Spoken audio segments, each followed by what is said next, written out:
Hai, aku Lisa. Pernahkah kamu membenci seseorang dengan sepenuh hatimu? Bagaimana jika itu ayahmu sendiri? Butuh waktu 10 tahun untukku memaafkannya, lalu dia pergi.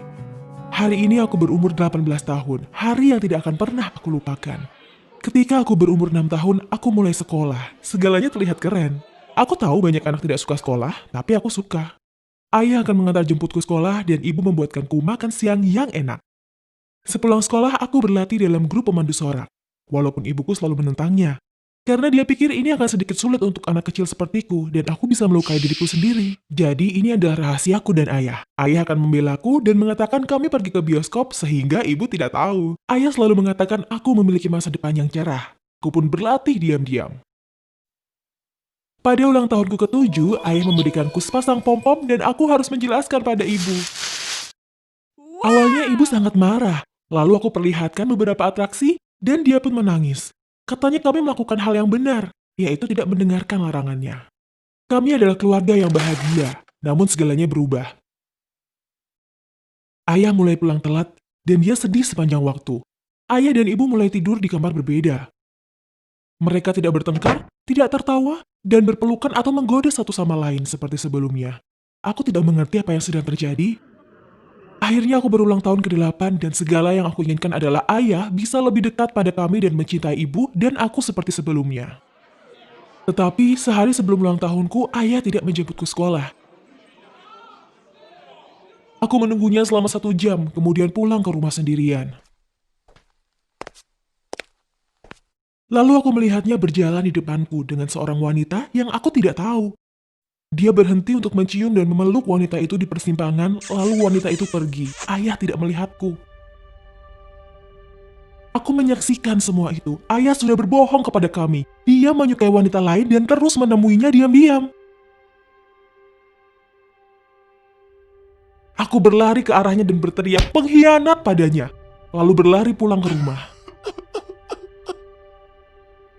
Di rumah aku mengunci diriku di kamar dan tidak mau berbicara lagi. Ibu mencoba menjelaskan bahwa mereka memutuskan bercerai beberapa waktu lalu.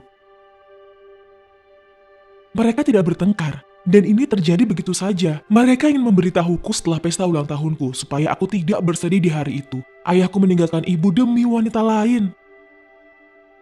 Aku membencinya dan menolak untuk memahaminya. Hari berikutnya adalah pesta ulang tahunku ke-8. Ayah memberikanku sebuah kado, tapi aku melemparkannya dan mengatakan jika dia tidak ingin bersama kami, dia harus pergi dan jangan pernah kembali. Kami tidak membutuhkan seorang pengkhianat. Ayah ingin mengatakan sesuatu, tapi aku pergi ke kamar lagi dan menutup pintu. Aku menangis karena aku sangat sakit karena ayah berbohong kepada kami dan mementingkan wanita lain. Selanjutnya rasa sakitku berubah menjadi kemarahan. Aku menyadari bahwa aku tidak akan berbicara padanya lagi dan tidak akan memaafkannya karena meninggalkan kami. Di suatu sore aku mendengar ayah datang mengunjungiku. Tetapi aku lari ke kamar dan mengunci pintu. Lalu ayah berhenti datang. Dia hanya menelpon beberapa kali. Ibu selalu menawarkanku untuk berbicara dengannya lewat telepon, tapi aku selalu mengatakan tidak. Ketika aku berumur 9 tahun, ayah muncul kembali. Tapi kukatakan pada ibu, jika aku melihatnya lagi di depan pintu kita, aku akan melarikan diri. Setelah itu aku tidak akan pernah melihatnya lagi. Dia pergi, menghilang dari hidup kami. Akhirnya aku tenang. Aku terus berlatih cheerleader dan aku melakukannya dengan sangat baik. Kita sering cheerleader untuk tim sepak bola. Ketika aku berumur 10 tahun, ibu memberikanku sepeda gunung yang keren. Ketika aku berumur 10 tahun juga, aku bertemu Nick di Facebook. Dia juga suka sepeda gunung, kita menjadi teman baik. Pertama kita membicarakan liburan dan segalanya. Kita bertukar pikiran dan perasaan soal apapun. Ketika aku berumur 11 tahun, aku pertama kalinya ikut lomba pemandu sorak. Tim kita juara 3. Tapi untuk pemula, ini hasil yang luar biasa, kata pelatih. Aku mulai berlatih lebih giat, dan tahun berikutnya kita menang. Kita penuh persiapan untuk musim selanjutnya, dan rutinitas kami sangatlah padat dan kompleks. Kami benar-benar menginginkan hasil yang maksimal. Kami memiliki akrobatik yang sangat keren, dan kami bekerja sangat keras. Aku pikir aku berusaha terlalu keras, setelah pertandingan aku berakhir di ambulan. Awalnya aku pikir aku hanya latihan dengan berlebihan. Aku ingin meninggalkan rumah sakit secepat mungkin. Timku sangat memerlukanku untuk berlomba dan menang kembali. Tapi dokter mengatakan aku tidak akan pernah bisa olahraga lagi. Aku didiagnosa dengan gagal jantung parah. Ibu menangis di samping kasurku semalaman dan sepanjang pagi. Lalu kita pulang. Dokter membawa kabar yang lebih buruk untukku dan ibu ketika hasil tes keluar. Dia mengatakan kalau kondisiku memerlukan transplantasi jantung. Karenanya kita punya waktu 1 bulan untuk melakukannya tanpa konsekuensi atau beresiko besar. Karena setelahnya tubuhku tidak akan sanggup untuk bertahan dan beresiko akan meninggal saat dioperasi. Jika aku tidak dioperasi, aku juga akan meninggal walaupun sedikit lebih lama.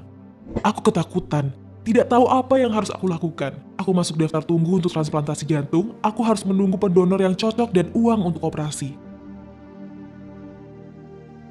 Ibu memposting di Facebook dan menggalang dana. Aku menceritakan pada Nick tentang apa yang terjadi. Tiba-tiba dia menghilang. Percakapan kita mendadak berhenti setelah dia mengetahuinya. Yah, ini bukan pertama kali orang melakukannya padaku. Awalnya aku sangat marah karena dia pergi. Tapi aku tidak punya waktu untuk itu, karena hidupku menjadi sangat buruk. Pemeriksaan rutin, tes darah, kontrol ke rumah sakit, kita tidak punya harapan. Sebuah keajaiban kita mendapatkan uangnya, tapi tidak ada pendonor. Lalu ini terjadi. Tiba-tiba kami memiliki pendonor. Operasinya berjalan lancar dan cerita ini berakhir bahagia. Aku tidak lagi pemandu sorak, tapi aku tetap bersepeda dan menemukan teman yang memiliki ketertarikan yang sama. Kami melakukan perjalanan bersama, nongkrong, dan nonton film. Hidupku kembali lagi, orang jahat sudah pergi, dan aku bertahan. Ayah tidak pernah muncul lagi, ibu tidak bersama lelaki lain. Sangat menyedihkan, dia merusak hidupnya dan merusak keluarga kita yang bahagia. Jika dia tetap di sini, ibu tidak akan kesepian. Dan aku pun tidak akan merasakan sakit yang menghantuiku bertahun-tahun.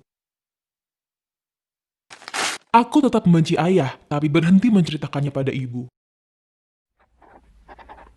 Setiap ulang tahunku, aku menuliskan surat padanya, di mana aku menyalahkannya untuk segalanya dan memintanya untuk kembali pada kita. Aku tidak pernah mengirimkan satupun suratnya.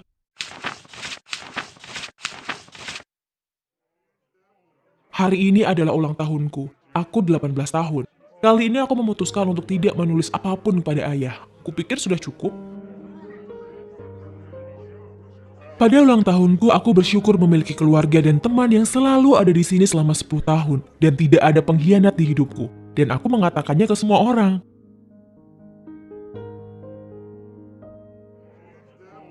Lalu ibu berdiri dengan membawa sebuah amplop di tangan. Katanya ini hadiah yang penting dan sudah menungguku untuk bertahun-tahun dan harus kubuka sendirian. Namun aku tidak bisa menunggu hingga pesta selesai dan tamu pulang. Aku lari ke kamar untuk membuka amplop misterius berisi surat yang mengatakan, "Hai Lisa, ini ayah. Aku sangat merindukanmu. Selamat ulang tahun ke-18. Aku harap kamu sehat luar biasa. Aku tahu kamu masih marah padaku setelah apa yang terjadi 10 tahun lalu. Tapi kamu tidak pernah memberikanku kesempatan untuk menjelaskannya. Jadi kumohon baca surat ini sampai selesai." Ah, sial. Dia membaca pikiranku. Dan dia tidak ingin meninggalkan kami. Iya deh, aku baca. Aku lakukan karena ibu memintaku ya.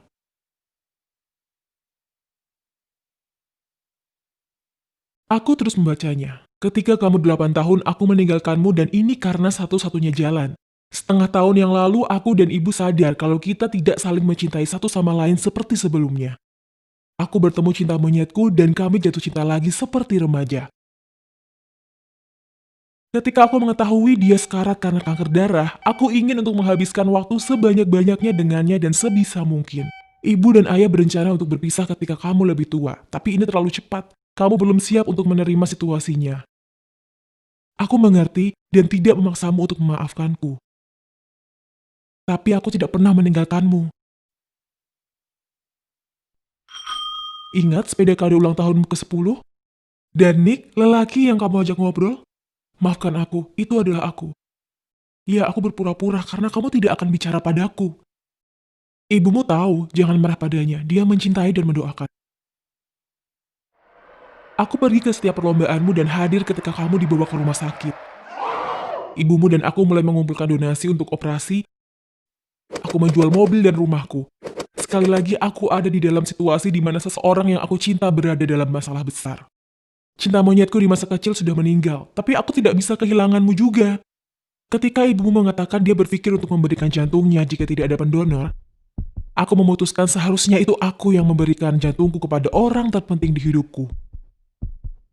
Iya, ini jantungku yang berdetak padamu, Lisa.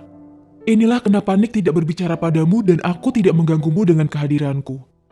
Aku mulai dekat denganmu. Yang kuinginkan, aku akan selalu bersamamu dan aku harap kamu mengerti dan memaafkanku. Aku mencintaimu selalu. Ayah. Aku menangis. Bertahun-tahun aku salah.